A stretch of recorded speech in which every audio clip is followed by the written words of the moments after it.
Guys welcome back to my channel. আমার চ্যানেলে সবাইকে স্বাগত। আশা করি তোমরা ভালো আছো, আমিও খুব ভালো আছি। দেখো নতুন একটা ভিডিও নিয়ে সকাল চলে আসলাম। ঘুম থেকে উঠেই ব্রাশ হাতে চলে এসেছে, এবার ব্রাশটা করতে হবে। ব্রাশটা করেই না আজকে মাথার ভিতরে ঢুকেছে যে একটু হেনা করব। যার জন্য দেখো সব কিছু তাড়াহুড়ো করে রেডি করছি। অ্যারিকেও তুলে দিয়েছি। এখন বাজে সকাল 8:30 থেকে 9টা, 8:30 বাজে। আর এই মুহূর্তে হ্যারি উঠেও গেছে। আর যার জন্য এবার বললাম যে তুমি তাড়াহুড়ো করে একটু ব্রাশ করো। ও দেখি এখন দেখছি ইদানিং ও একা একাই ব্রাশ করতে শিখে গেছে। মোটামুটি আমাকে দেখে দেখে ও ব্রাশ করছে। আর এ দেখো মিটি করে হাসছে। আর দেখে বুঝতেই পারছো অর্ধেক কলগেট তো ও খেয়েই নেয়, পেটের মধ্যে চলে যায়, আর বাদ বাকিটা দিয়েই ব্রাশ করে। সঙ্গে গাড়িটাকেও ছাড়ে না, গাড়িটাকে ঘোরাবে আর ব্রাশ করবে। এটাই হচ্ছে মজাদার খেলা আর ব্রাশ করা। এই দেখো, দেখে বুঝতেই পারছো, দেখো হাসছে আর ওই গাড়িটাকে নিয়ে ঘুরছে আর ব্রাশ করছে। মানে দুষ্টু বুদ্ধি ভালো আছে, খারাপ নেই, সব কিছুই ভালো ভালো বুদ্ধি আছে ওর ভিতরে। দেখে বুঝতে পারছো। এই দেখো ব্রাশটা নিয়ে একবার এদিক একবার ওদিক করে ঘুরে ঘুরে বেড়াচ্ছে। তারপরে দেখো ওকে কিছু খাইয়ে দিয়েই চলে এসে যে হেনাটা আমি আগের দিন রাত্রেবেলায় ভিজিয়ে রেখেছিলাম। সবসময় হেনা না আগের দিন রাত্রেবেলা ভিজিয়ে রাখলেই সব থেকে ভালো হয়। কে কী জানো আমি জানি না, যদি তোমরা কোনো কিছু আলাদা নিয়ম জেনে থাকো তা অবশ্যই আমাকে কমেন্ট করে জানিও। এইবার ওই হেনাটার মধ্যে না আমি একটু পেঁয়াজের রস দেবো, যার জন্য পেঁয়াজগুলোও দেখো ও খোলা ছাড়িয়ে আমি রস করার জন্য কেটেও নিয়েছি। এই যে মিক্সিতে দিয়ে এবার রসটা করে নেব। যাদের চুল ওঠার সমস্যা আছে তারা কিন্তু অবশ্যই পেঁয়াজের রস দিতে পারো। পেঁয়াজের রস কিন্তু খুব ভালো উপকার করে। কারণ আমারও মাঝখানে খুব চুল উঠছিল, যার জন্য আমি ভাবলাম যে একটু পেঁয়াজের রস দিই, তাহলে সুবিধা হবে। আর এর সঙ্গে মিশিয়ে দিলে না কোনো গন্ধও হয় না, অতটা কষ্টও হয় না। অনেকের মধ্যে আছে যে পেঁয়াজের রসে অনেক সময় অনেকের অ্যালার্জি হয় কিংবা গন্ধটা সহ্য করতে পারে না, কিন্তু আমি কী করি হেনার মধ্যে দিয়ে দিই যাতে কোনো অসুবিধা না হয়। আমার অ্যালার্জিটা নেই, যার জন্য আমার সুবিধা হয়। আরও অনেক সময় অনেক রকম প্রবলেমের জন্য অনেকে দিতে চায় না, কিন্তু আমার যেহেতু প্রবলেম নেই ওই জন্য কিন্তু আমি পেঁয়াজের রসটা দিয়েছি।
পেঁয়াজের রসটা করে ফেলেছি, দেখে বুঝতেই পারছো এই যে রস হয়ে গেছে। এবার থেকে আমি এবার হেনার মধ্যে দিয়ে নেব।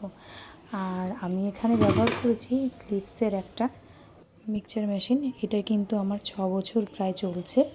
এটা খুব ভালো কার্যকরী। এটাকে না আবার এই দেখে বুঝতেই পারছো, এই দেখো একটানা 25 মিনিট যদি আমি চালাই না তবুও কিন্তু এটা গরম হয় না। এটা খুব ভালো কার্যকারী। কারো যদি ভালো লেগে থাকে অবশ্যই কিন্তু এটা নিতে পারো। আমার তো খুব ভালো লেগেছে। আর এটা আমার অনেক দিন ধরে চলছে, এর মধ্যে এখনও খারাপ হয়নি কিন্তু। যাই হোক, এই দেখো আমি ইউজ করেছি ময়ূরী হেনা। এটা অনেকেই দেখেছো, এটা ব্ল্যাক।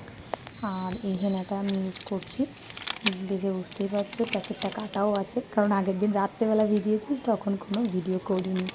এখন ওই সামান্য তোমাদের সামনে দেখানোর জন্য ভিডিওটা করলাম যে ভেজাচ্ছি। কী করবো বলো, একটুও মনে ছিল না ভিডিওটা করতে, যার জন্য সকালবেলায় একটুখানি ভিজিয়ে, কারণ আরেকটা কারণ হচ্ছে কমও পড়ে গেছিলো, ওইটুকুতে হতো না। যাই হোক, এই যে পেঁয়াজের রস বার করে নিয়েছি, এবার এটাকে এর ভিতরে মিশিয়ে দেব।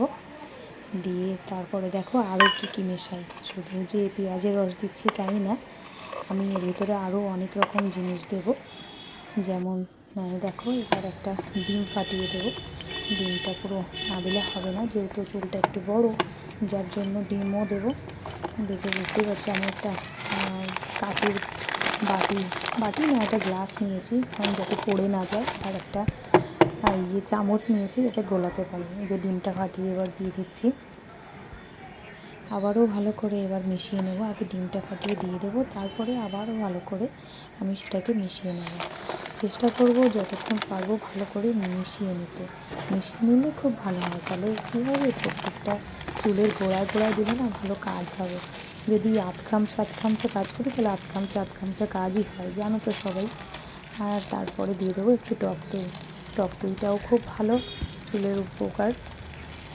আর এই হেনাটা না আমি অনেক বছর পরে করছি, প্রায় 8-10 বছর পরে গিয়ে এবার হেনাটা করছি, কারণ চুলটা এতটাই উঠে গেছে, ফাঁকা হয়ে গেছে সিটিটা।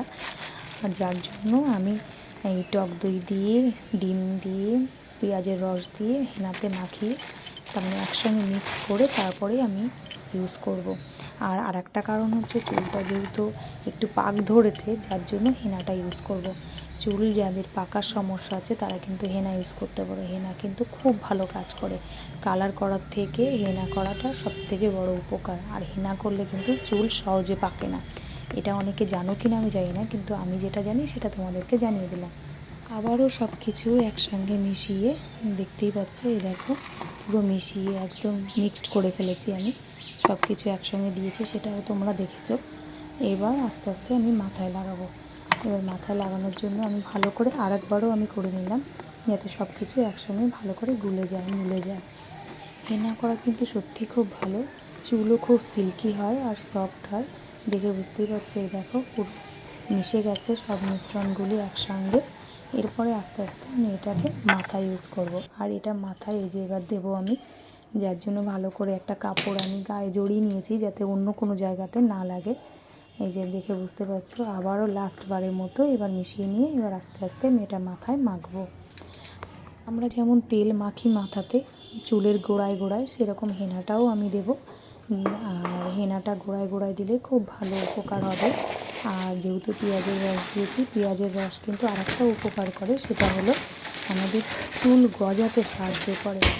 যাদের অ্যালার্জি আছে তাদেরকে বলবো এটাকে স্কিপ করে দিতে, কিন্তু পেঁয়াজের রস দিলে কিন্তু চুল গজাতে খুব সাহায্য করে। যারা জানো না তাদেরকে তো আমি জানিয়ে দিলাম, আর যারা জানো তারা তো কমেন্ট করে আমাকে জানাবেই যে আমরা এগুলো জানি। যাই হোক, কেমন লাগছে ভিডিওগুলো সেগুলো কিন্তু অবশ্যই কমেন্ট করে জানাবে। এবার দেখো ভালো করে মিশ্রণটিকে আমি এবার এই যে মাথায় দিয়ে নিচ্ছি। এর মধ্যে আমাদের ভুলু আবার ডেকে উঠেছে, আর কি করা যাবে। যাই হোক, এবার এইটা আমি প্রায় রেখে দেবো 1 ঘন্টার কাছাকাছি। সবাই বলে 45 মিনিট রাখলেই হয়, কিন্তু আমি প্রায় 1 ঘন্টার মতো রেখে দেবো, যেহেতু অনেক দিন পর আমি এটা ইউজ করছি। আবার অনেকে জানো কি না জানি না, যারা মাথায় হেনা করে তাদের কিন্তু চুল সহজে পাকে না। আর অনেকে হাইলাইট করতে চায়, কিন্তু এই হেনা করলে কিন্তু হাইলাইট ধরতে চায় না। আমি যতদূর জানি সেটাই জানালাম, এবার আমি ভুল জানি কি ঠিক জানি সেটা তোমরাই বিচার করবে। তারপরে দেখো এই 1 ঘন্টা পরে আমি শ্যাম্পু করে চলে এসেছি। দেখো চুলটা কত সিল্কি হয়েছে, দেখে বুঝতেই পারছো। পুরো মনে হচ্ছে স্ট্রেট করে ফেলেছি আমি চুলটা। আর পুরো মাথাটাও অনেকটা হালকা হলো, বহুদিন পরে যেহেতু দিলাম। ফালতু বকবক করে আর কথা বাড়াবো না, আজকের মতো ভিডিও এই পর্যন্ত। ভালো লাগলে অবশ্যই একটা লাইক, কমেন্ট, শেয়ার এবং সাবস্ক্রাইব করবে।